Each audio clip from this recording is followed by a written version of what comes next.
لایف هم بخیر درست شد، از این مشکل خلاص شدیم. شما میتونین که برنامه را شروع کنین. با 9 دقیقه تاخیر خانم یک چند ثانیه صبر کنین که لایف ببینیم که درست است. قرار است تحمینه جان داشته باشیم با خود؟ نمیدونم کدام تحمینه جان است. نه تحمینه جان است. بله بله بله. تا فعلا که تشریف نآوردن، درست؟ شاید بیان، شاید نبیان. اوکی. امید جان شما برنامه را میبینین؟ لایف هست در فیسبوک؟ لایف معلوم میشه در زوم. بله دکتر صاحب درست است. بسیار خوب. آقای آریانا شما صدایتان را بکشین که من شما را کوست بسازم. من هستم دکتر صاحب، هستم. از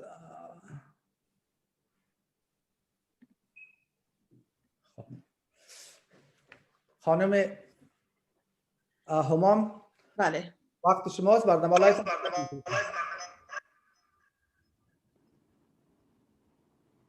Salam Bahama. Good afternoon. Okay.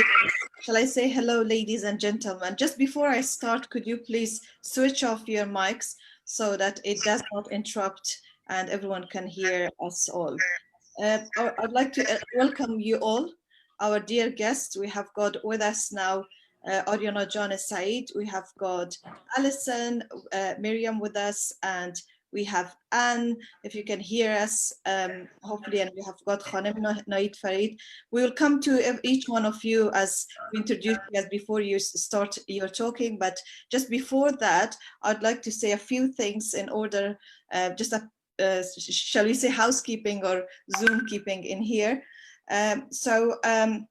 As I said, please make sure that your mics are switched off until our control room gets the whole entire control. And also this program runs live currently on Facebook, so feel free to share those with Dr. Boris's Facebook, which is AISS Facebook page. And please share that again with colleagues and friends who probably are interested to watch.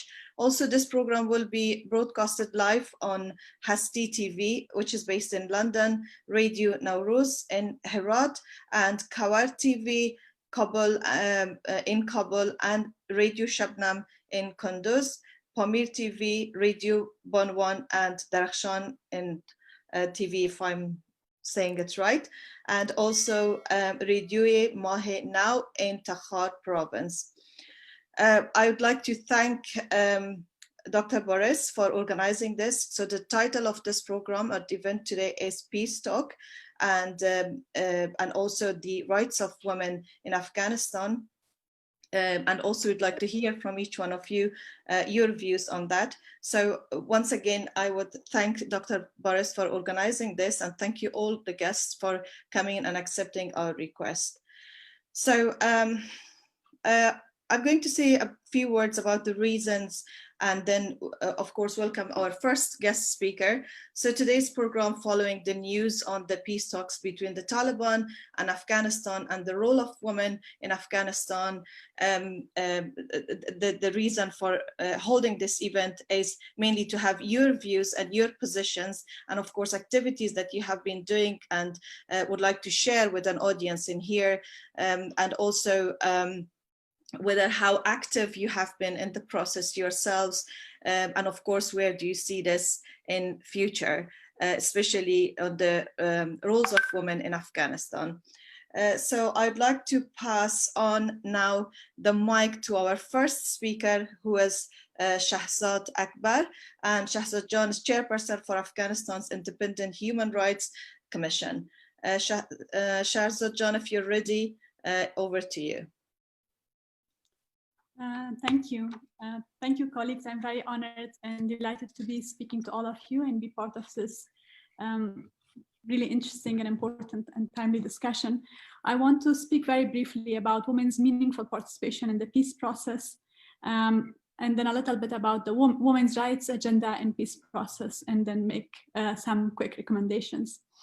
I think when we are talking about the peace process in Afghanistan, the first issue that we need to improve is women's participation in the process, meaningful participation in the process. As everyone knows, we have 4 women in Afghanistan's negotiating team out of 21. That's insufficient representation at the level of the negotiating team. We also don't have sufficient representation of women at the architecture of the peace process on the side of the Republic, meaning that we need more women in the High Reconciliation Council, as well as Ministry of Peace. Of course, as everyone understands, there are no women on Taliban's negotiating team, which is very worrying. In addition to having women be present in the architecture of the peace process, be part of this architecture and have meaningful representation there at all levels, we do need to make sure that we have ongoing consultations with women across Afghanistan to make sure that the peace process really represents the voices and concerns of women. When we talk about representation, often the burden of representation is put directly on the shoulders of the 4 women in the negotiating team. This is not at all fair. Government has a duty to consult women in different parts of the country and should make the resources available for wide consultations with the public, particularly with women, on all aspects of the negotiations. Taliban sometimes claim that women who are activists in civil society are representing in the negotiating team or the peace architecture of the Republic are not fully representative of all Afghan women. They also have the duty to consult women on the peace process. The burden of consultation should not be just on women's rights activists and women's rights organizations. The burden really falls on 2 parties to widely consult the public, particularly women, on all aspects of the peace process. Additionally, there is this problematic mindset that women are only there to speak about women's rights. This is not true. Women have expertise and insight on a wide range of issues, and anything relevant to Afghanistan's peace process is relevant to women, and it's relevant to women. There are women experts and thinkers and activists in on a variety of fields. So any issue that's being discussed around the negotiating table, actively women's views should be sought on these issues, from the political structure to issues around reintegration, economy, the constitution, of course. So women are there to speak about human rights, about democracy, about a wide range of concerns that impacts all citizens of Afghanistan, not just about women's rights. It's also important to clarify that women's presence in the negotiating team is insufficient, even if it's increased, for the important discussion on women's rights. The discussion on women's rights as one of the key topics where there's a lot of disagreement between the 2 sides requires input from a wide range of actors beyond the negotiating tables. So both negotiating parties should agree to mechanisms where experts, activists, religious scholars can come and speak to both negotiating teams about women's rights from different perspectives when there's a discussion about women's rights and future of women in Afghanistan. So the consultation about women's rights and seeking input about women's rights and future of Afghanistan should go beyond the negotiating table and the discussion of the 2 negotiating teams. I want to make some recommendations about the next steps. What can we do? What can we all do to improve women's participation in the peace process and to ensure that women's rights agenda is well represented and defended and promoted in the process? In order to make sure that both women's participation is improved and that women's rights agenda is better protected, we need to put pressure on both sides to ensure that not only they consider greater participation of women as direct representatives, but also commit to consulting Afghan men and women across Afghanistan about the peace process. Greater transparency around the process and greater access for civil society, for media, will also ensure that important issues like women's rights and human rights in general are discussed in more depth and are brought to attention of both negotiating sides. Additionally, both sides should proactively devise mechanisms to engage a greater civil society, including Afghan diaspora, in discussions about the peace process and on women's rights and future of women's rights in Afghanistan. I'll stop there, and I'm happy to take questions later. Thank you very much, Shahrzad John. It was great having your input, and I think we will, if time allowed later in the program, we'll definitely go and get a few questions from our audience. So it's great to know that, you know, of the given the update to, of course, to audience about that, and let's have maybe more input from our colleague now in here. We have with us, and forgive me if I'm not pronouncing the names very well, but I'll try my best. We have with us Bailey Ann McTaggart of Glasgow City Council.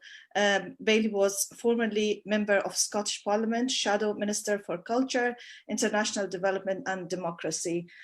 So Bailey, if you can hear us, we'll pass this over to yourself. Hello there, and good afternoon, and thank you so much for your kind welcome, and thank you for allowing me to be here. Yes, our huge contribution to the peace process, no matter where you are, but especially within Afghanistan, and how do we take that forward? Women,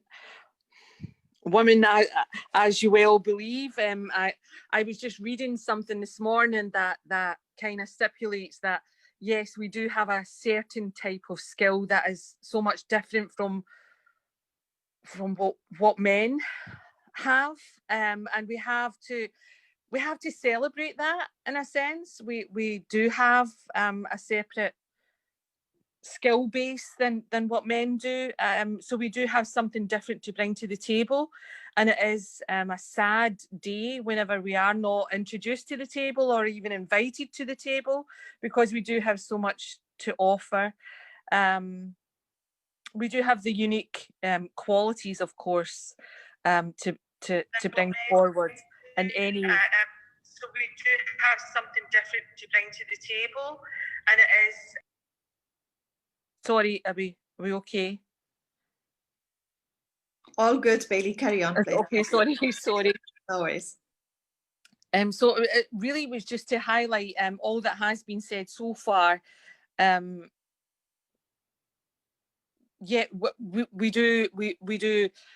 we are part of every society, and yes, we should be part of the negotiation of trying to bring societies together and trying to bring communities and families together. So we should be part of that negotiating about peace processes, about any process, about how to make the world go around, because we are that huge, we are that other half, so to speak. So we do have loads to contribute. We are not there to go against our different sex of males. We are all at the table together to look for compromise, to look forward to a better place for our societies, for our children to grow up in, to live in. So it's all for the will and the peace of everyone, not just for women, in a sense that we want to be around that table. But it's just about trying to get that invite. Brilliant. Thank you so much, Bailey, for your input. And you're, yes, absolutely right that when it comes to women's rights, there's no one neglects our male counterparts in there, and we would like to be working hand in hand and together towards a peaceful, not just Afghanistan, but a peaceful world, because after all, Afghanistan is located at the center of Asia, and I think peace process have been said before that in Afghanistan will prove peace worldwide. So thank you so much for your speech in there. And if there's anything else you'd like to say, we'd pass on the mic to yourself. If not, we'll move on to our next guest speaker. I will still stay within today's event and hopefully have some more input later on from conversations. Thank you. Brilliant. It's my pleasure. We'll now on move to our lovely Ariana Sa'id. For those of you who are new on this group, Ariana is one of our superstars, not just in Afghanistan, but now recognized globally. She has been awarded multiple times. I think it will be best if it comes from Ariana John herself. She is every teen's, shall I say, middle-aged or adult's favorite. And her songs have reached into our ears via social media, TV, and I think I personally have it all the time, Ariana John, when I drive. So it's wonderful, and my children love it. So we're really proud to have you here, Ariana John. Ariana John is not just a songwriter or singer or artist. She's also the voice of thousands of women out there in Afghanistan. And Ariana, I must say that she has played a very big role in Afghanistan, in women's lives, and all for very many good reasons, and all for positive. Ariana John, I'm going to pass mic over to yourself. Thank you. Your mic, Ariana John, your mic is mute. Can you hear me now? Yes, we can hear you very well. Perfect, perfect. I'm so sorry. First of all, thank you so much for all the kind words. You are such a sweetheart. God bless you. I'm so happy to be a part of this discussion today. It's a pleasure and honor for me, actually, to be a part of such a prestigious group of strong and accomplished women in this group. And right off the bat, I have to make a little confession and say that for me, being on the stage in front of thousands of people is probably much easier and less intimidating compared to being in a formal discussion with such experts such as yourselves. So may God be with me today. But anyway, personally, I walked into the position of being a woman and a human rights activist as a result of my artistic work dedicated or related to the rights and the position of Afghan women within the society in Afghanistan. And I guess for a few years now, I have tried to use my platform to empower Afghan women and to get them to believe in themselves. And I guess today's discussion is a continuation of that for me. But anyway, enough about me. I'm gonna just get right to my points now. Okay, so first of all, for the past little while, I have been having a complete different perspective when it comes to the present and the future of women in Afghanistan. 10 years ago, maybe I would have been a lot more concerned and doubtful than I am today. As much as we need to focus on not losing the gains and the accomplishments of Afghan women over the past 20 years, I believe that not in a million years, these dark-minded individuals and these extremists would be able to suppress and to eliminate the presence and role of women from the society like they did back in 1996 to 2001. Also known as the Taliban era. And I believe that the world has changed today completely since then. There was no Facebook. Back in those years, there was no Instagram. The reach of television and media was not as powerful as it is today. And right here in this group, these 2 or 3 very strong and beautiful and accomplished women in this group are the very strong examples of why these dark-minded individuals will not be able to yet again bring darkness into the lives of Afghan women. And just, and of course I'm referring to Ms. Nahid and Ms. Sherzad in this group. And just like them, we have thousands of other very strong, independent, educated, self-empowered, and beautiful women in our society in Afghanistan today. And to share a very different perspective, in a weird way, I believe that those dark years of Taliban was a blessing in disguise, and I will tell you why. While in the 50s and 60s and early 70s, the women in Afghanistan were a significant part of the society. And unfortunately, during the war and over the years, especially with the sudden emergence and rule of the Mujahideen, the role and presence of Afghan women started to diminish. And then obviously it came to a climax when Taliban came to power. But then somehow it pretty much later on turned into a women revolution, the result of which we are seeing in the form of all these strong and accomplished women that we have in our society today. And don't get me wrong, I fully understand and I'm fully aware that these accomplishments and the progress that has been made, it has only mostly probably been made in the large cities of Afghanistan. But then again, we have to start somewhere, right? I believe we can start in the center and then expand outwards. My second point is, based on the perspective of general public, and I share the same, Taliban are not being very clear about their position in regards to the role of women in Afghanistan. And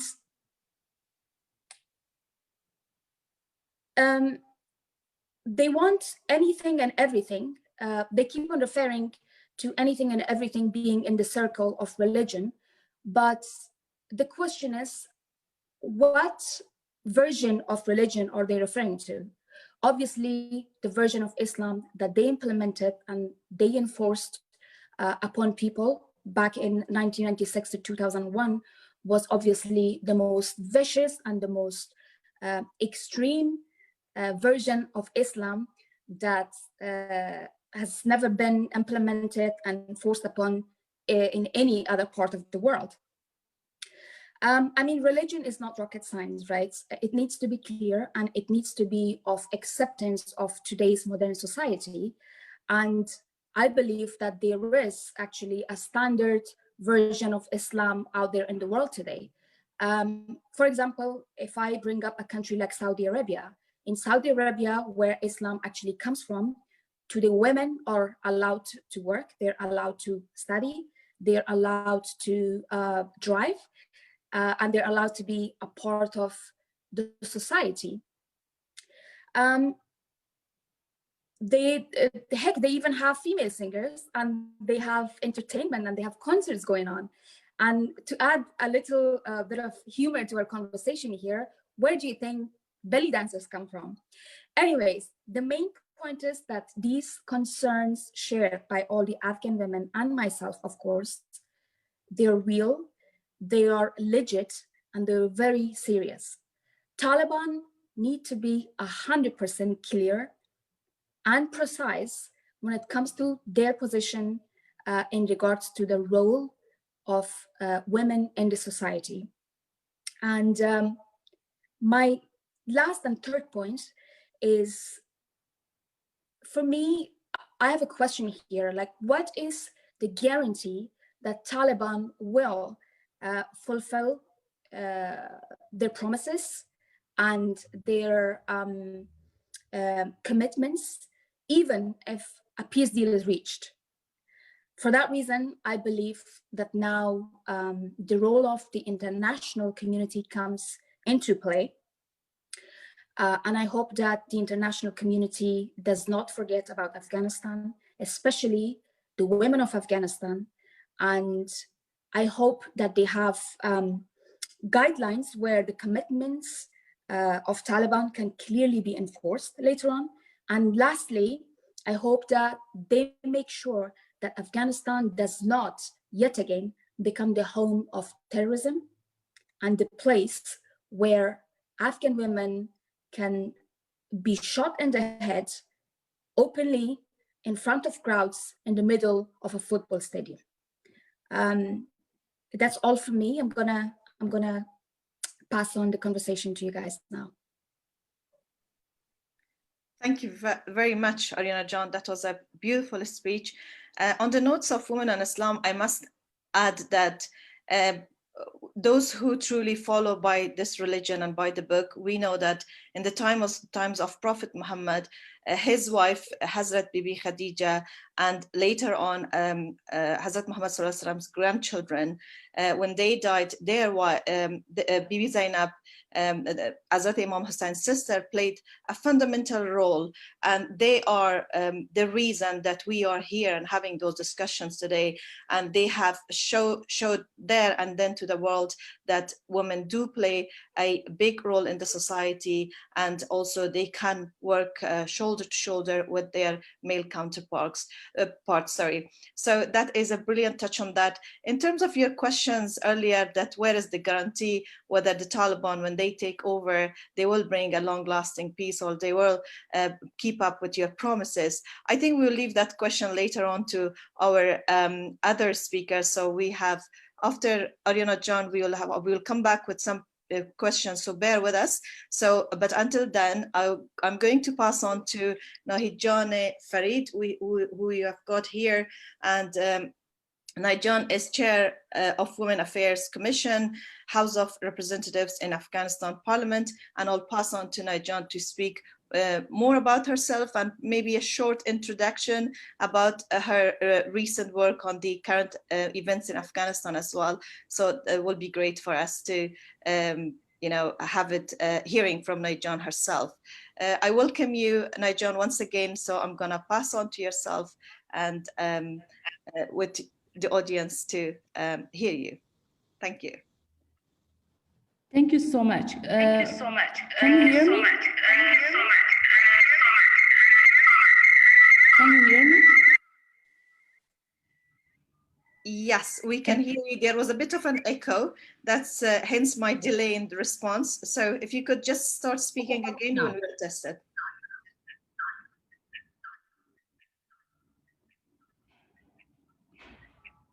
Okay, thank you so much for giving me this opportunity. I also hear lots of echo. I cannot focus.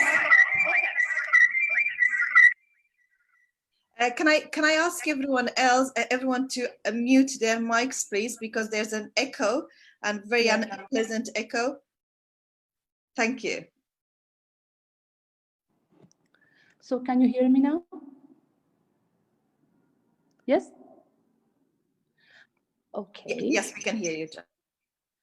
Okay, thank you so much, Zee, for giving me this opportunity to be part of this discussion. Thank you, Dr. Boris, for having this platform. And first of all, I want to have an introduction.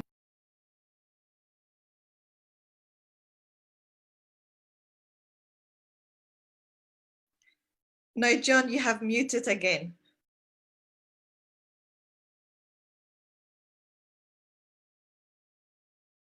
Your mic is on mute. Yeah, it's good now. Okay, thank you, everyone, for giving me the opportunity to talk. And it's a true pleasure for me to be part of this panel. First of all, I wanted to highlight the fact that women agenda in peace talk with Taliban is not just a feminine agenda that is only for women. It doesn't belong to women only. It belongs to everyone, as Shahrazad John mentioned earlier.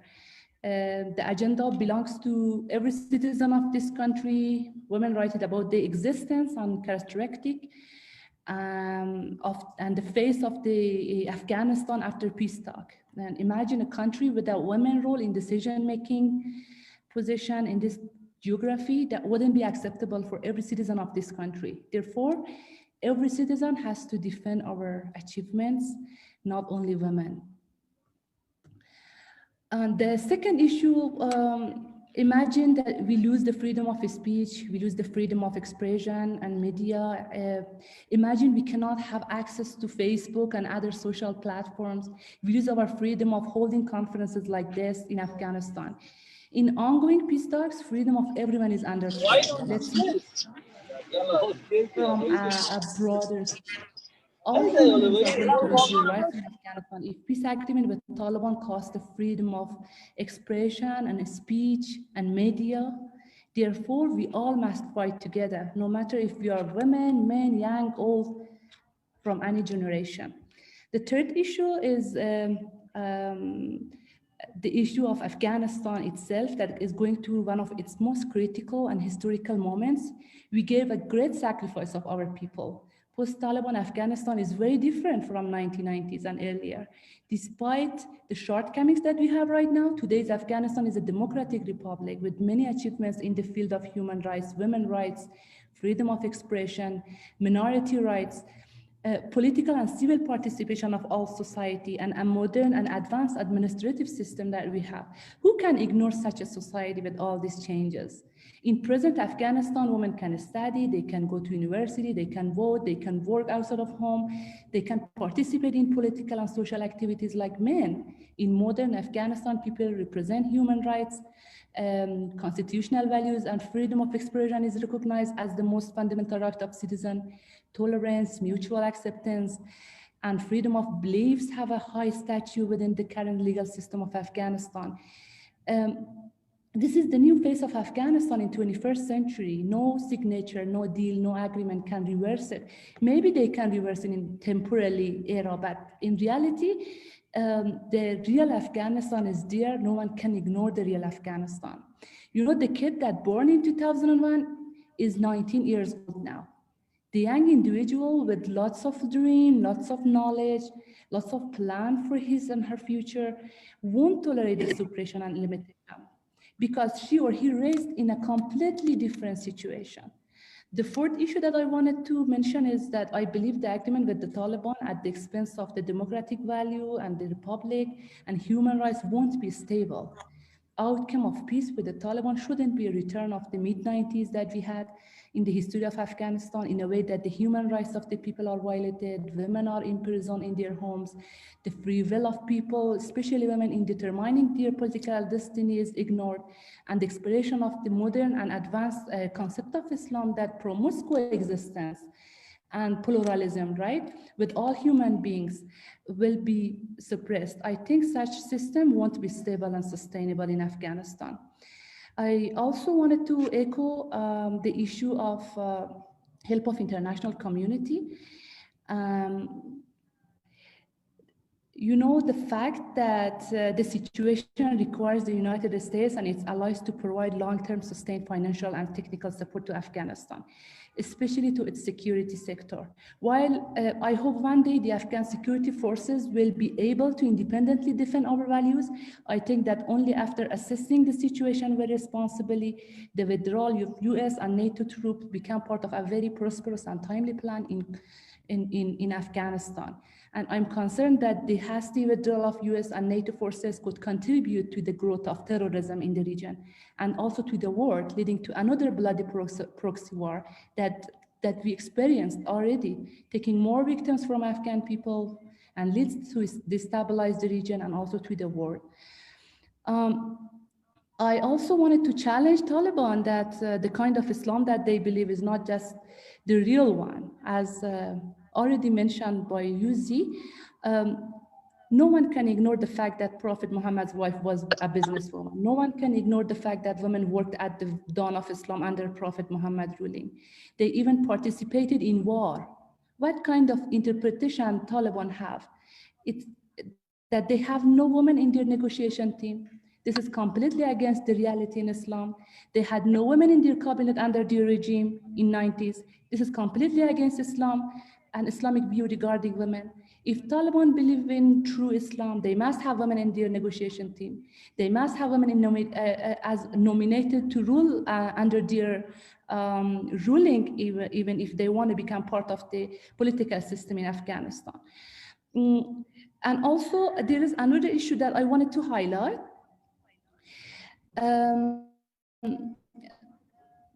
Afghan people fully understand that are due to the broad economic and political and military support of international community and the sacrifice of Afghanistan's capable and heroic soldiers that lost their life and also are fighting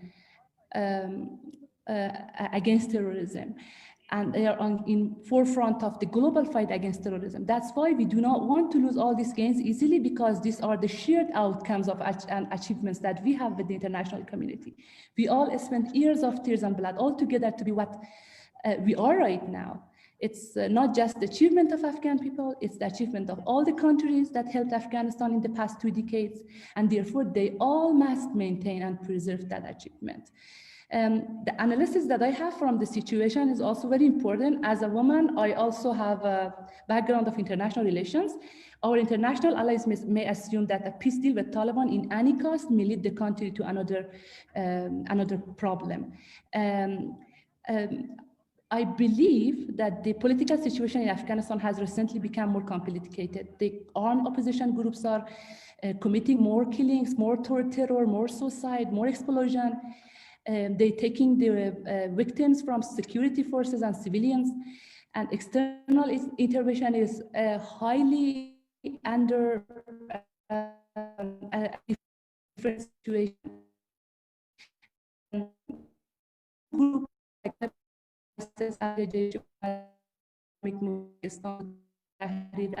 Those and other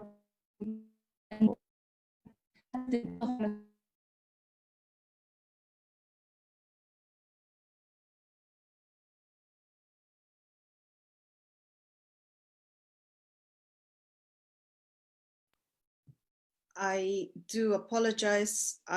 Just bear with us. I'm sure Naijan will come back to us. It's just because connections in Afghanistan is not as good as where we are here in Europe. So we will give it probably a few seconds for, oops, we've lost Naijan. So I do apologize for that, but I'm sure we'll have her back soon. Yes, we have got Naijan. We lost your voice. Okay, just I will wrap up, and I will wait for the questions. The last point that I wanted to highlight is that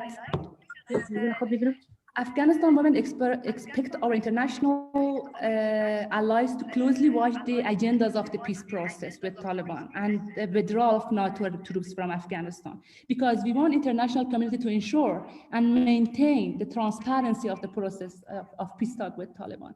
And also, Afghan women are counting on their international friends to have an active role in helping us and protecting Republic, women's rights, freedom of expression, human rights, civil society, and other democratic values at this very important time.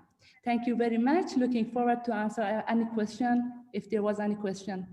Thank you. Thank you very much, Naijan. That was a great speech, and thank you for sharing your insight with the audience and, of course, with our wider audience all over social media as they are hearing us live at the minute. Naijan, just going back to the issues of the Taliban and, of course, the influence and impact of women. So in terms of, if we go back to the peace talks that started initially between US and Taliban, there were two things that were really not so clear on that peace talk. And one was the concern about surrounding women representatives, and the other was that the peace talk, the most of the agreement was only between US and Taliban, as if the benefits were all for majority to US, opposed to Afghanistan and its people. Has anything changed since then? And following that, we are aware that there were few campaigns by a lot of both women and men activists in Afghanistan. So has there been any change on that, and any improvement that you think that probably will give women hope in future that yes, they will be part of the decision making in future or in present in Afghanistan?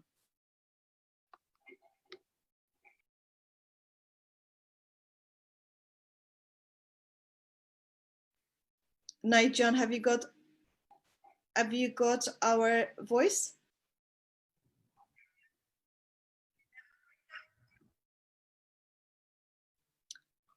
Your mic is mute if you can hear me.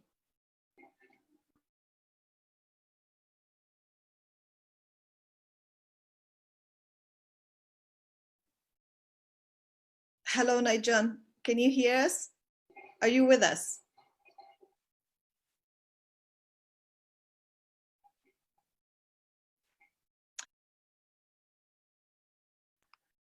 I muted my own mic. Nigel. Oh, God. Well, it shows that Nigel is there. I think it's with the connection that's bad, unfortunately. Until Nigel comes back to us, so I would like to just mention that our next guest speaker would have been Anne Lees, who is Anne is working with the UN, and would have been great to have her input in that. But unfortunately, I think due to an urgent meeting, she had to, she couldn't make it for this one. But I think if Dr. Sabi are with us, will we be expecting Anne at all?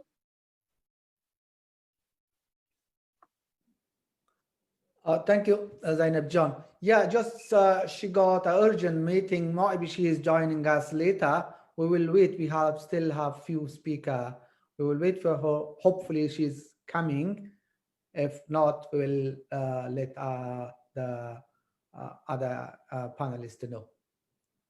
Sure. Okay. So while we have, well, until we have got Nigel back and hopefully Anne at some point, I think it's good to have, well, my question would remain to Nigel. However, I think it would be best to give our audience a chance to have questions. We have got any questions to our guest speakers. We have still got, luckily, Ariana John with us in here, and I'm sure a lot of you would want to have questions there on around the peace talk. And also we have got most of our guest speakers here. Sharzad John still shows to be here, and of course Anne. So please raise your hands. There's a hand icon on Zoom if you have questions, and then we will take questions where time allows. Excuse me, Zainab. Yes. We have Alison from UN Women. She is already here. Oh. You forgot to invite her. Just a reminder. Sorry for that. I do apologize. Oh, sorry, Anne. I do apologize for that. It's too many screens in front of my face right now. So lovely to have you once again, and welcome, Alison. You were just showing us somewhere in the corners of my screens here, so brilliant to have you. So I'm gonna actually pass on the mic to yourself, and please feel free to speak about yourself and your work in Afghanistan for our audience, and also your input on the peace talks and the current, of course, political environment that's happening in Afghanistan. Thank you. Great, thank you. Thank you so much. It's really an honor to be on this panel and to hear from the speakers. My name is Alison Davidian, and I'm the Deputy Representative for UN Women here in Afghanistan. And I just have 3 points to make in relation to women's rights in the peace process. A lot of it is echoing what's been said before by the speakers. The first is to say that there are 3 peace and development processes that are happening right now in Afghanistan that are really critical. Yes, there's the peace process, but there's also Afghanistan is developing its development framework for the next 5 years. And next month, there's going to be a pledging conference where the international donor community and the government develop a way forward for Afghanistan's development. So it's really critical that women's rights and gender equality are integrated into all of these processes, not just focusing on the peace process, which is of course critical, but also that we get really strong commitments into these other peace and development processes that are also happening. So that's the first thing, that yes, the peace process is critical, but these other processes are also critical, and we need to be advocating for really strong commitments on women's rights and gender equality in those processes. The second thing I wanted to say is that there's a real opportunity now with the peace process in Afghanistan to make it transformative when it comes to women's rights. Across the world, when you look at peace processes, most of the agreements say nothing or very, very little in relation to women. So there's an opportunity now that this peace process for Afghanistan can be transformative and have women's rights at its core. Over the last couple of months, when I've been going into meetings with the international community, a lot of development partners ask me, what is UN Women's Plan B? What is UN Women's Plan B if the Taliban has partial or full control of the government? What are you going to do? This is a question that shouldn't just be for UN Women. It's a question for everyone.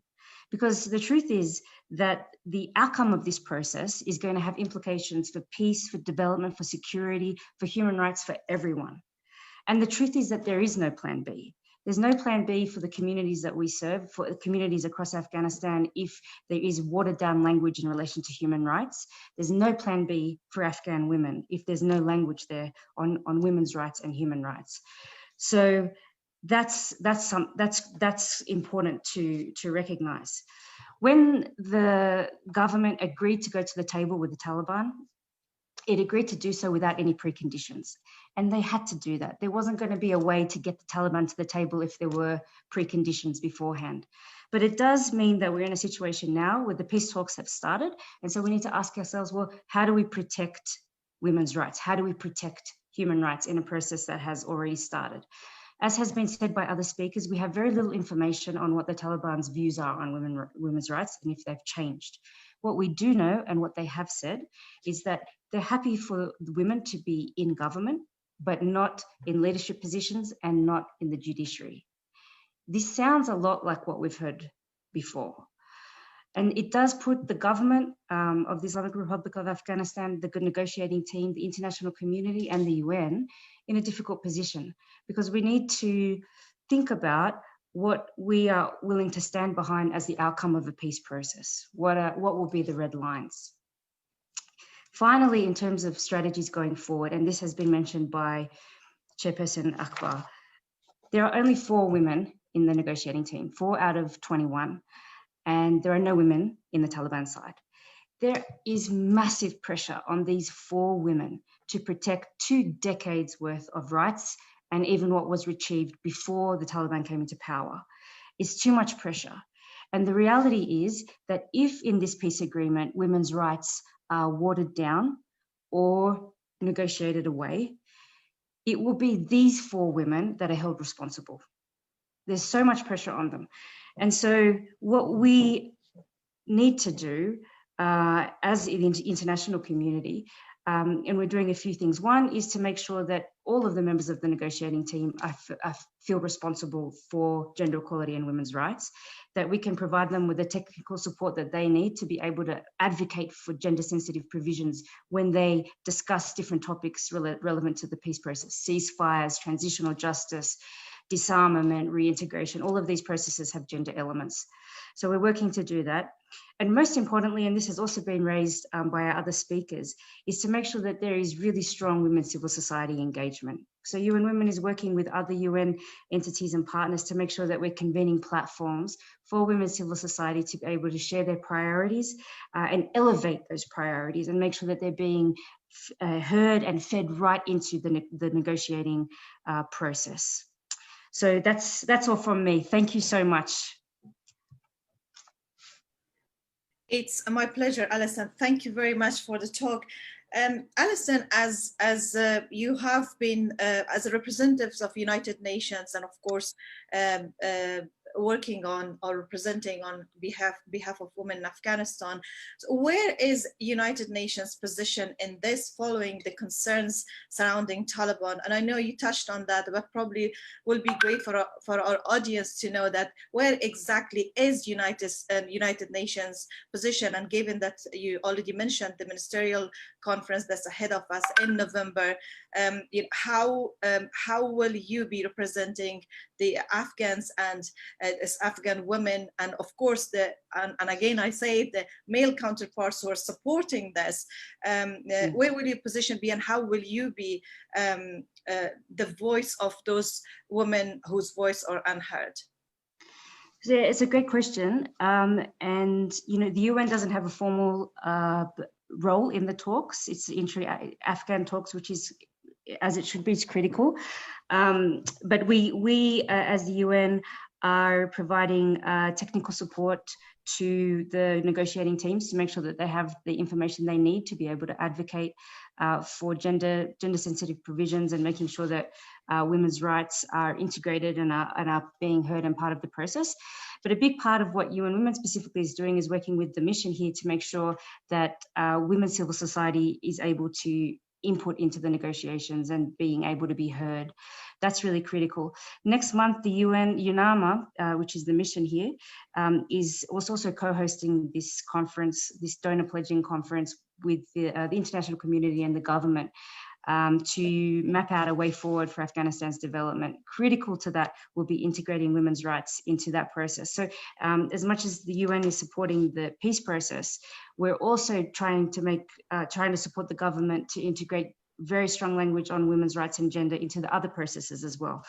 It's a lot of different things, a lot of different processes, a lot of different activities happening to make sure that women's rights and gender equality are forefront. Brilliant. Thank you very much. I am pleased to say we have got Nahid back with us. Nahid, if you can hear me, would you like me to repeat the questions that I said, if I could remember all of it, or would you like to answer if you have heard the question?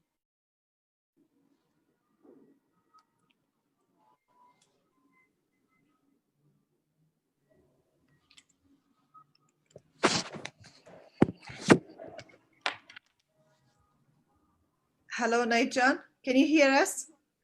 Now I can hear you, yes. Brilliant, good. So I'm going to repeat the question, and the question was going back, I said, to the peace talks, initial peace talks between Taliban and US, where the two major points that were not touched on or covered in those talks, one was the role of women in Afghanistan, and the other was that the peace talks were mainly more in the advantage of the US opposed to Afghanistan. Has, after raising the concerns of women and men in Afghanistan, were there any developments, any improvements in that? And do you think that anything has changed for good?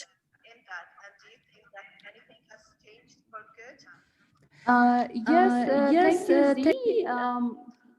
Can you hear me now? Yes, we can hear you. Can you hear me?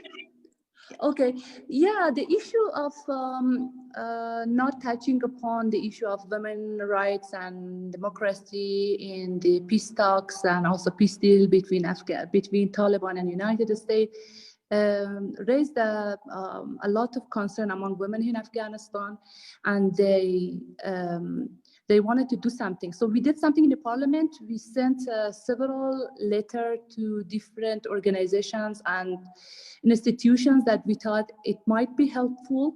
One of the organizations that we sent a letter was the US Congress. We highlighted the problems. We asked them to hold hearings with the Department of State and other stakeholders in the United States that are dealing with peace talks with Taliban. And they did that. They raised our concern, and even they told them that they received letters from Afghan women, from Afghan parliament.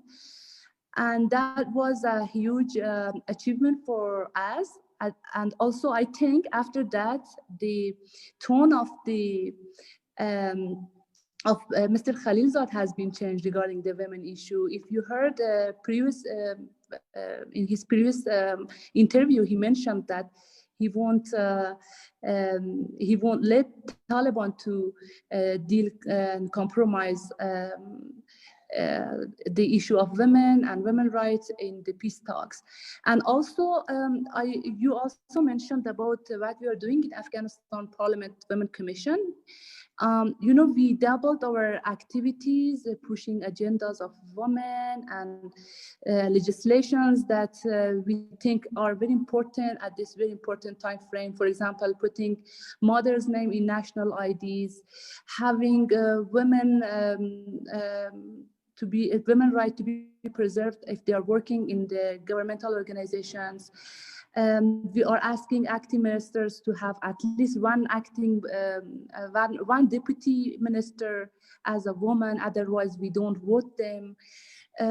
We are having different agendas, talking with different ambassadors, raising our concern and concern of our constituency.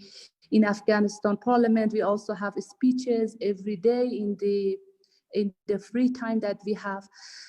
You know, that's very important to have women representation at this very important time, not only by women, but also by men and women.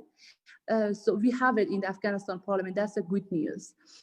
And another issue that I wanted to mention, as I told you earlier, you know that you said, is there any guarantee? I will say yes, there is a big guarantee. You know, 65% of Afghanistan population are women. 65% of Afghanistan population are young generation. They are at least under 35 years old.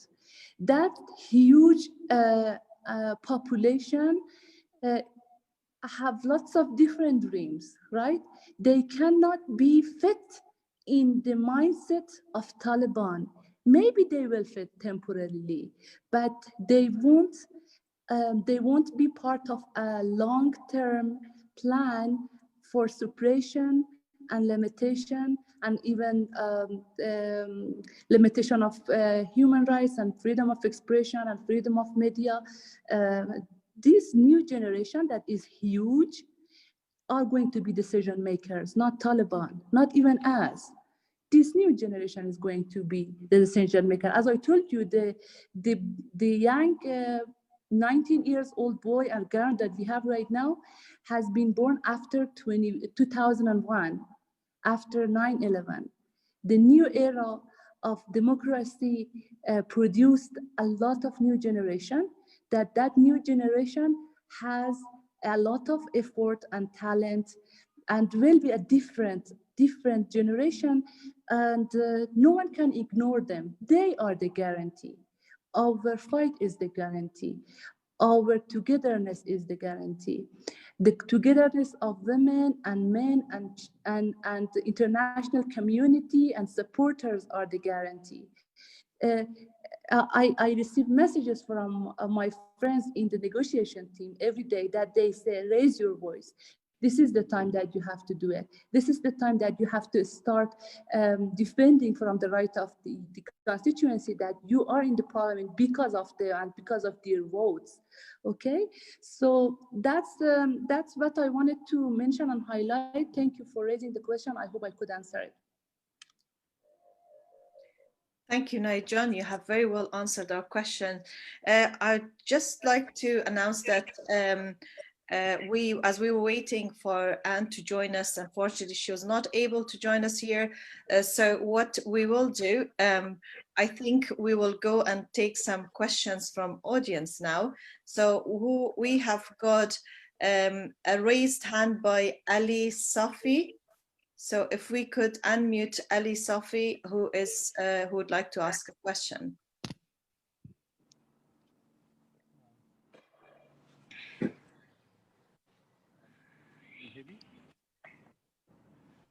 Hello, can you hear me? Hi there, yes, we can hear you. Okay, great. Thank you. Thank you for this wonderful discussion. My question actually is to Ariana John Said. I would like to ask her, is she ready to go to Doha and hold a concert for the Taliban peace negotiators, and basically impress them by her beautiful songs, her beautiful performances? Is she ready to do that? Thank you. Thank you, Okay, Lisa, we'll go over to Ariana John to answer the question. You can hear me, right? Yes, we can hear you, Ariana John. Awesome. I have to say that was a very funny question. Well, I have to say, first of all, you know, I'm ready for anything. I'm ready to do anything for my country, for my people, and for the peace, you know, that we all desire and we've been wanting for many, many years now. And yes, I'm absolutely ready to go to Doha, and if they allow me to go there, and I'm ready to have a face-to-face conversation with them, and I will give them my reasons and I will listen to them. If they give me the chance, why not? Thank you, Ariana John, for taking the question and answering it in your as always, wonderful way. Can I just, before taking the next question, ask that please make sure your question is in the context of peace talk from our guest speakers. And also, once you have asked your question. Oh, I do apologize. I think I was just talking, yes, with my mic off. I'm going to repeat that. I was thanking Ariana John for answering the question with, as I said, like as always, with her wonderful ways of taking questions and answering them. And before taking the next question, can I ask our audience to please stick with the title of today, which is Peace Talk. And also, once you have asked your questions, please do mute your mics. Thank you. So we're going to take the next question from, who do we have? Abdul Wajid Yaqubi. Can we unmute Abdul Wajid, please? Or Abdul Wajid, sorry for my mispronunciation. It's okay. My question goes to Ms. Nahid Farid. There is a question, something like there was actually discussion about this. Finding common ground on the rule of Islam is the most decisive task for the peace talk between the government and the Taliban. What do you think about this? The Taliban is deceiving the Afghan government, the Afghan people, and they are talking. They have peace with the American troops and also with the US government, but they don't want peace and they are fighting with the Afghan government, Afghan troops and everything. Is it something like the most deceived task between the peace talk? Thank you for the question. I'm gonna, Nahid John, can you hear us? Have you got your voice, ours?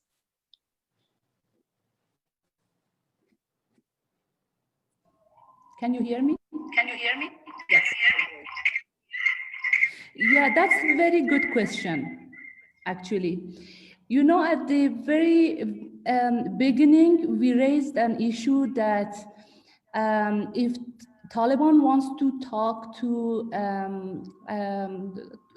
talk about peace, Afghanistan government is the address, not the international community, not United States, not any other government. You know, because Afghan government is legitimately representing the people of Afghanistan. When we are having another stakeholders and players in the region or internationally to talk about the peace in Afghanistan, it won't be stable. So unfortunately, the peace talk right now is the product of whatever they had at the beginning. The fundamental was wrong. Having Afghanistan government as a sidelined part of the negotiation was a mistake from the beginning. Taliban are also at the same time are making another biggest mistake.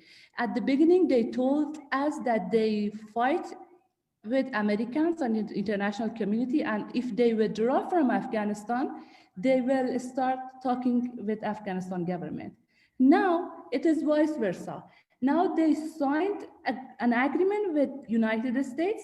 They said they won't kill their soldier, but they continue the fight with Afghanistan government, and also they are fighting and killing our soldiers, Afghan soldiers.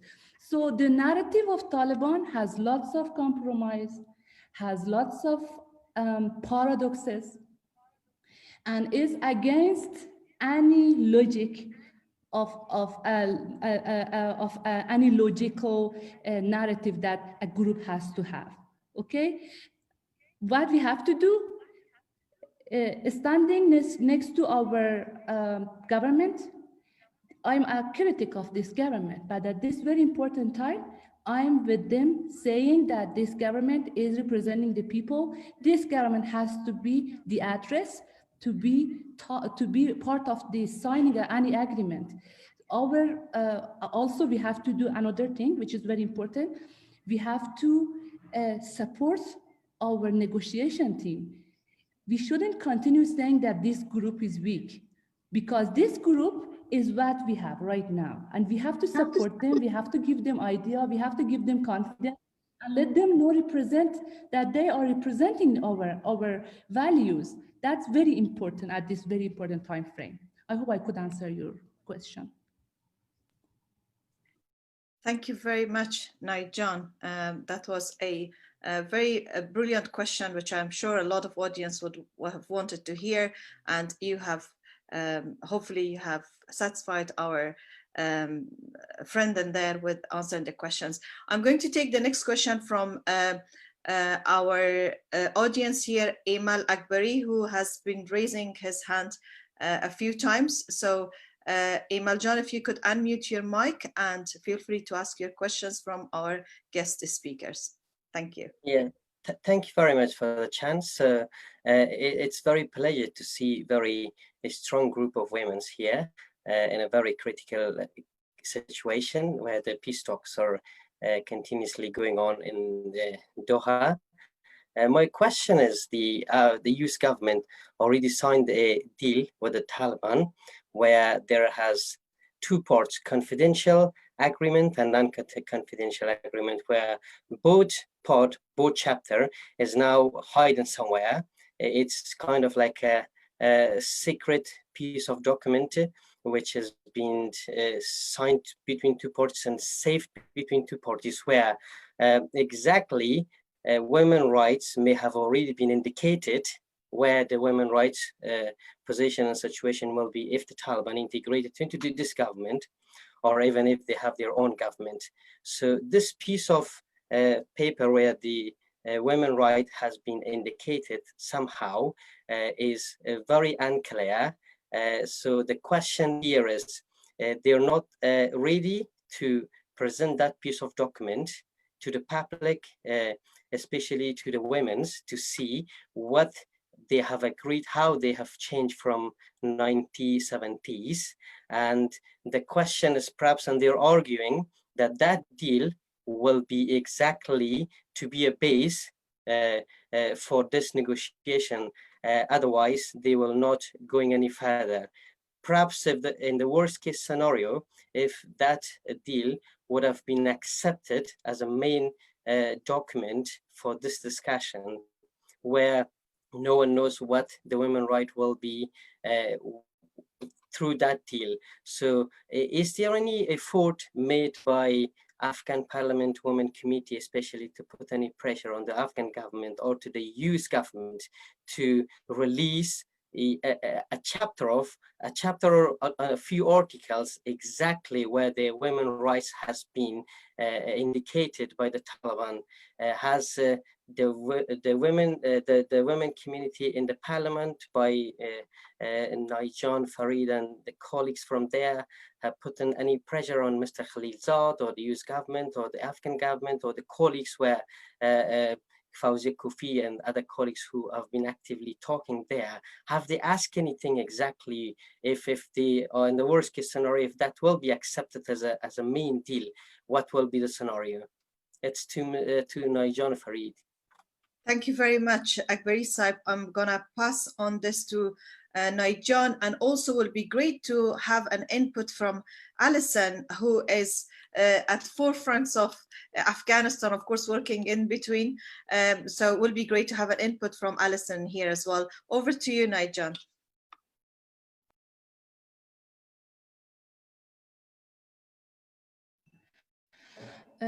Okay, that's also a very good question. First of all, that peace deal that has been signed between United States and Taliban is not going to be the main one that is going to be the one that the government of Afghanistan will be accepted. You know that the peace process is under the influence of United States election in November. That's why the whole agreement between Taliban and United States is about the withdrawal, about the reality of how will be the presence of United States in Afghanistan after peace talks and after signing an agreement with Afghanistan government. And I believe that won't be the one that will be based will be the one that our next government is going to be based on that.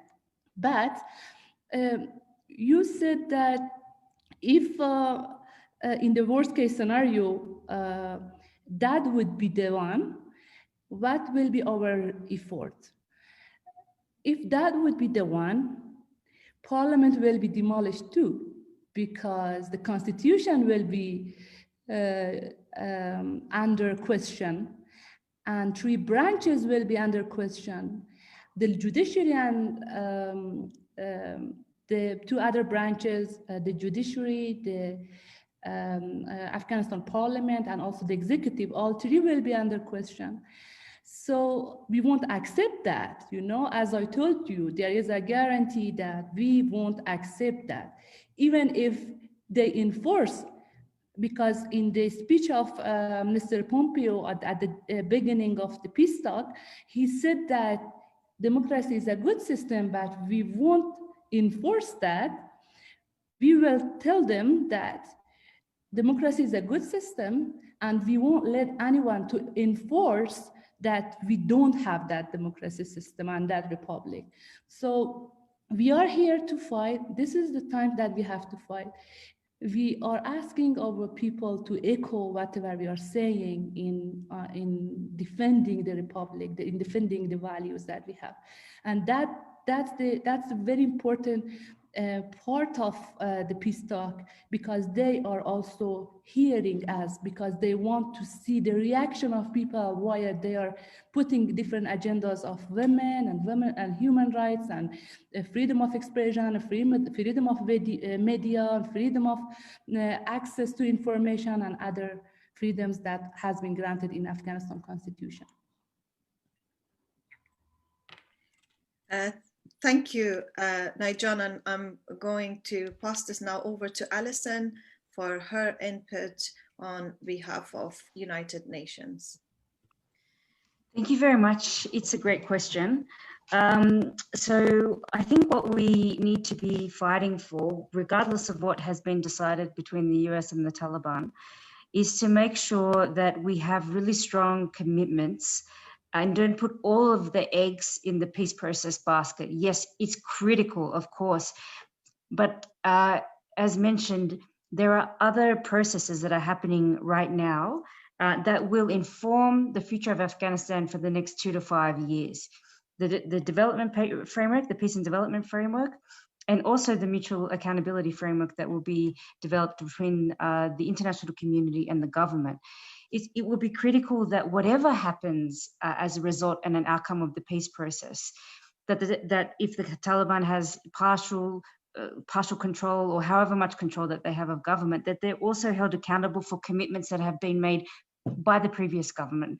And that also includes commitments for international norms and standards, for example, Commission on CEDAW, the CEDAW and other human rights standards. So regardless of what has been agreed between the US and the Taliban, there are all these other processes that are also happening and ongoing that are determining the future of Afghanistan and the rights that will be committed to by the government and between the government and the international community. And so that's gonna be critical to protect women's rights going forward. Thank you, Alison. Thank you for taking the questions and answering them both to Nigel and Alison. Another question from our guest speakers here, Ariana, Sa'id and Nigel, yourselves, and this is mainly to our Afghan representatives on this. How would you, what would be your advice in terms of women from Afghanistan or who are supporting this move in Afghanistan and listening to yourselves globally as of now? What would your advice to be, and how could women as well as men outside Afghanistan help you and help with this process and the issues that people are facing currently in Afghanistan? Could I start with Ariana John this time? Maybe we had a few moments of silence, but then yes, and then we could probably after that to Nahid John and Sharzad. John, I think she has left us because she had an urgent meeting after that, and then probably why not if Alison had her input, but let's start with Ariana John and then Nahid John for now. Thank you.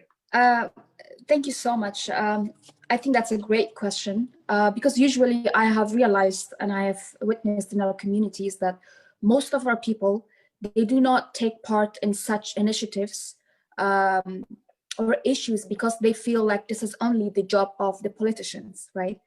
I want them to know that this is not only about politicians, it's not only about women only, this is about our people nationwide. And anybody and everybody should be able and must take part in such issues that arise, and they should take part to find ways how to sort them out. And what they can do is they can take part, they can raise awareness, they can share their ideas, and just, I guess, raise awareness. That's the first step and the main thing. Thank you for that, Ariana John. Now, John, over to you. We have just to warn you, we've got 5 more minutes left. So we'll take probably 1 more questions from our audience here after your responses, and then we'll probably head towards the end of the program. So now, John, over to you for now.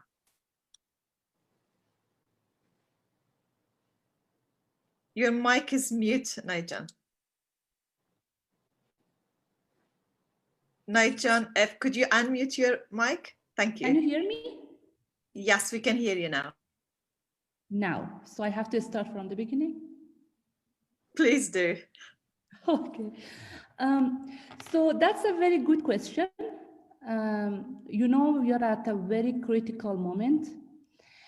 And the other day, one of our famous politicians invited few women, and he said a very important sentence that I want to quote him. He said that we as men, we lost in war, and if we cannot defend women's rights, we are going to lose in peace too. That was very powerful. That was a very touching moment of my last week official meetings that I had. So everyone is accepting that this is a very important time frame for us. If we can preserve and maintain our value, we can prove to the world and also to the enemies that we are together, strong, and women movement has lots of defenders, and it cannot be the tool of politicians. And many are in Afghanistan right now are thinking like that in the official level, and that's a very good news for me. The women organizations are also very strongly networking these days, holding conferences. They are going to have conferences. Afghanistan Parliament, Women Affairs Commission, and also the Minister of Women Affairs are going to have a joint program, a very big one in a few days. So we are raising the voice, and whatever we want from our audience, inside and outside of the country, is that to echo that. If they think this is about human beings, not only about women. Thank you very much, Nigel. Such a powerful statement. So let's hope that, yes, with worldwide collaboration, not just between, we're not talking about women, we're going to repeat this again, with all nations who are in favor of peace, that we do not lose in peace. That is very powerful indeed. Thank you. Could I, just before taking the next question, could I also, the question, address that to Her Excellency Anne. Anne, if you can hear us and you're still with us, Anne, from the Scottish Parliament, well, formerly, if you could just share your insight with the question just we addressed earlier. Thank you.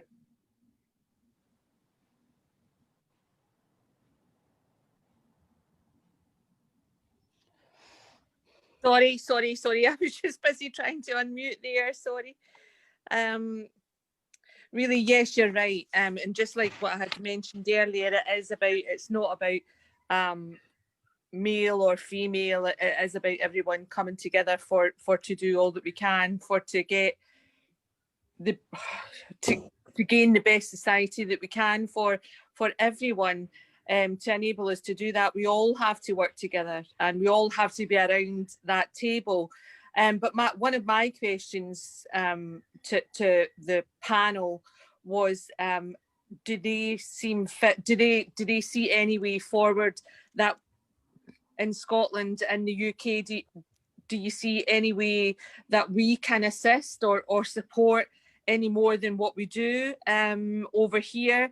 I am aware that in Scotland, well, very much so in Scotland, we have some very good women leaders who hold the fort here, and we are able to work together and try and bring forward to government.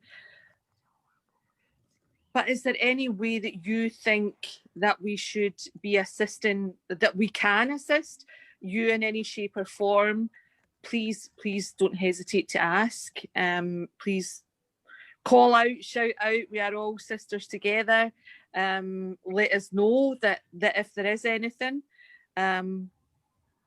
just please ask. We have got a huge background of all trying to work together, and I realise that it is about you're at a crucial point just now, and you're at the peace talks, but it is about everyone trying to come together and everyone looking at focusing on that vital point. But if you don't all come around the table, I mean, obviously someone will be losers within that and someone will suffer. And unfortunately that the community will suffer, the country will suffer, and ultimately the world is going to suffer for that. So we don't want that to happen. So if we can assist in doing anything to lever any support of any description to our sisterhood, please do not be afraid to reach out for that. Thank you very much for that, Bailey. That is such a wonderful offer. And I can assure you that a lot of us, maybe not just in Afghanistan, even here in the UK, probably will benefit from some mentoring and coaching of our Scottish and English supporters and allies in there. However, for the question, I think I'll pass this question also. Maybe will be great to maybe in a sentence or two hear from both Ariana John and Nahid John in here and their responses with Anne's fantastic and very generous offer as always. Maybe Ariana John, to yourself first. Well, I just want to thank dear Anne for her big heart, for her kindness and her offer, and the care and love that she has for the Afghan people and especially the Afghan women. We appreciate it. We are happy that we have her support, and hopefully down the road, you know, we can gather ideas on how to get her to help us more with this issue. And when she offered that, I had a funny thought in my head. I was going to tell her, dear Anne, can you get Scotland to speak to Trump?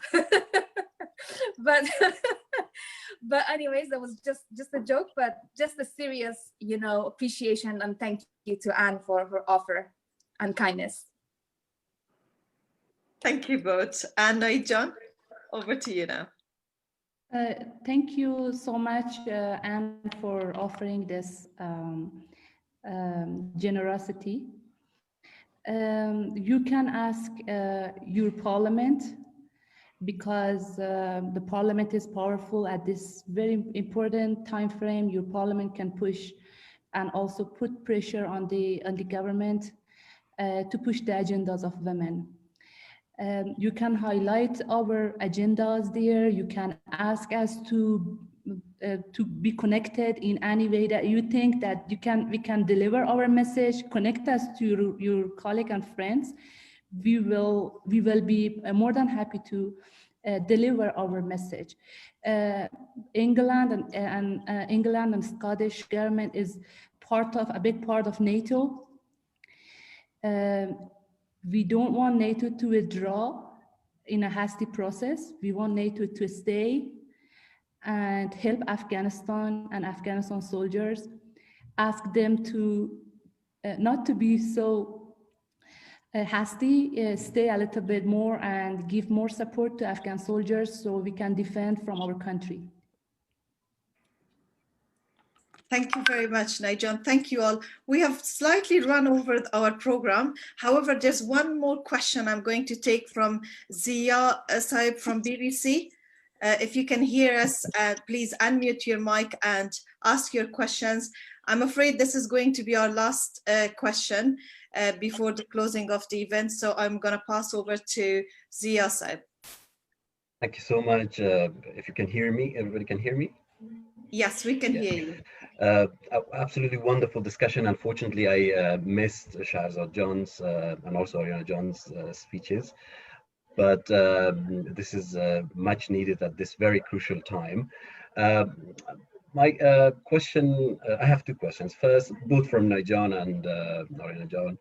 Do you think if in the coming US elections, Joe Biden wins the election, and obviously you're praying for it, possibly, that will change stuff for the Afghan women, and that would mean that the process will become a bit more, will go into the right direction?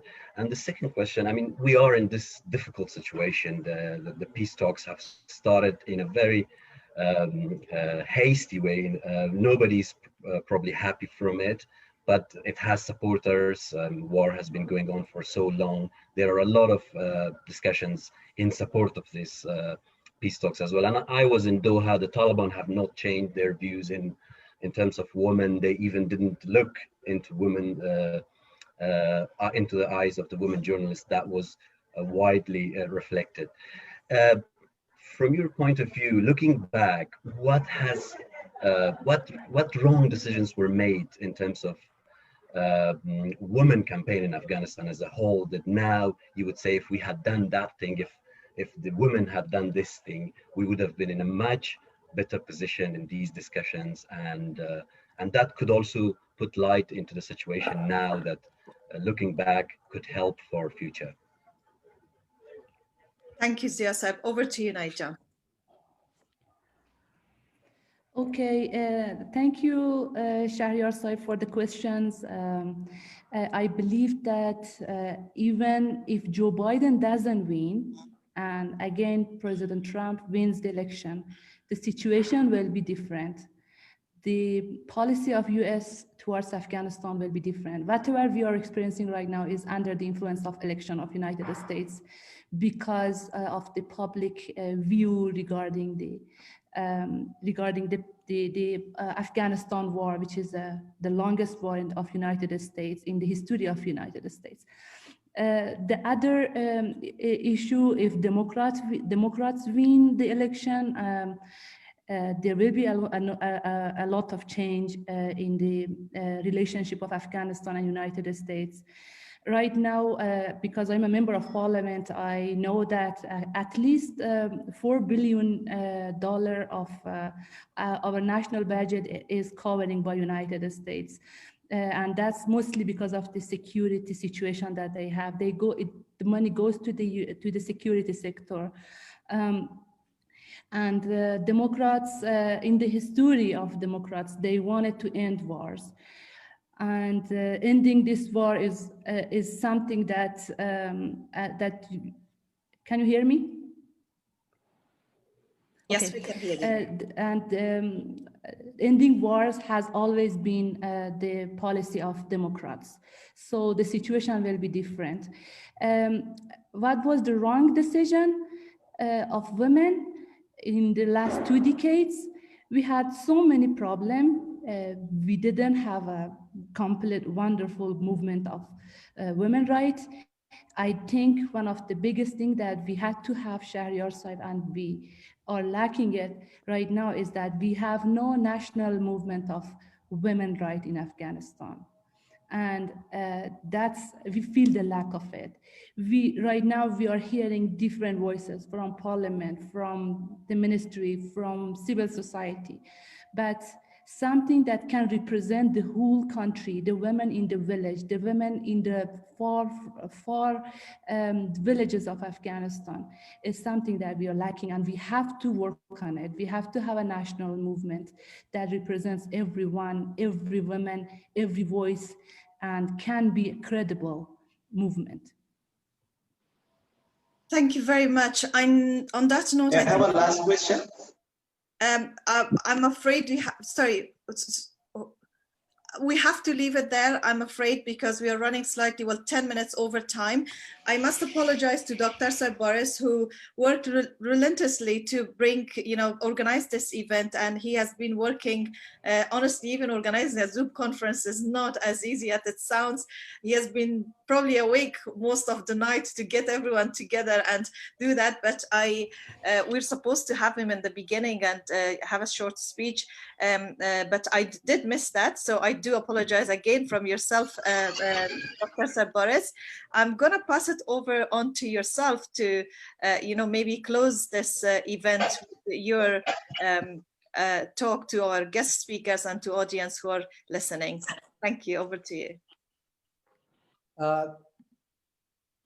Thank you, Zainab John. That was a pleasure to have such wonderful panelists here with me, and the team work with me very closely to be able to run the Zoom meeting. Just I want to see a couple of thank you, because we already are over the time. I want to thank you, the panelists, Shahzad Akbar, the chairman of Afghanistan Independent Human Rights Commission. I know Shahzad left a message for me because she had a little baby. She left a bit earlier. She apologized for that. I want to thank you for the Anne from the Glasgow City Council, and formerly a MP from the Scottish Government.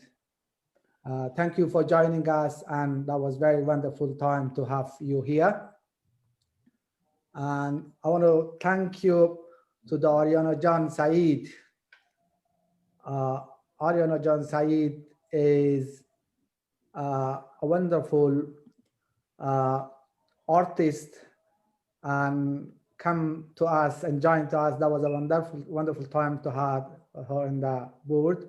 And at the same time, I want to take the opportunity to say thank you to my mutual friend, Jawad Karimi and Hasib John, to be very helpful to bring Ariana with me here. And I want to say a huge thank you to Nahid Farid, the youngest and active MP from Afghanistan. He joined us, and at the same time, I want to take the opportunity to say thank you to my friend, Dr. Muradian, to help me to find Nahid Jan. And at the same time, I want to mention the analysis dot, my friend and the Oxford MP just sent me a message. She is the shadow Minister of the British government. She had a very urgent meeting. I was waiting if she come back, if she finished earlier. Unfortunately, in that time, we missed her. She apologized for every panelist. And I also say thank you for the Alison from the Deputy Country Director of UN Women join us very last minute, and she had a very big part of the meeting. And at the same time, I want to give the time to thank you, my wife, my daughter Nadia, and Fatima. They helped me a lot to organize that meeting. And also a special thank to the team, Zainab John, the host. And also I want to say thank you, the co-hosts.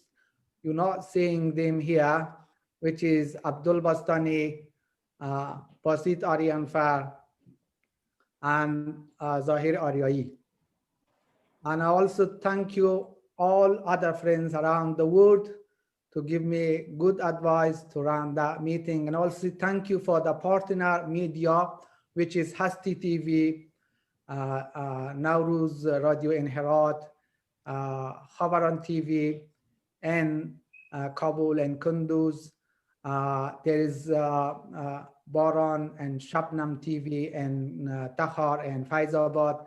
And I also say thank you the very generous offer of Ariana John, Nahid John, and Afghan Institute of Strategic. At the same time, they are sharing the program. We have thousands people looking through the social media, the program. Thank you so much for every single one be participant in the program. I think we've been in the right time to finish the program. Thank you again. See you next time. Have a good time. Thank you for having us. Thank you, Dr. Sir Boris. Thank you very much once again. And I must say our very heartfelt gratitude to all the audience who are listening to us right now live. And on the message of let's not lose on peace, as Naijan said earlier, every single one of you, women and men, can play a fundamental, regardless of how much, but a very fundamental part in bringing a long-lasting peace in Afghanistan. So please do support each other. The wide world peace starts with social peace. Let's be peaceful amongst ourselves and then elaborate on that. Thank you to all of you in here. As Boris said, I'm echoing every message that he just said earlier. Lovely and a pleasure having you all. Thank you. Bye-bye. Thank you. Bye. Bye.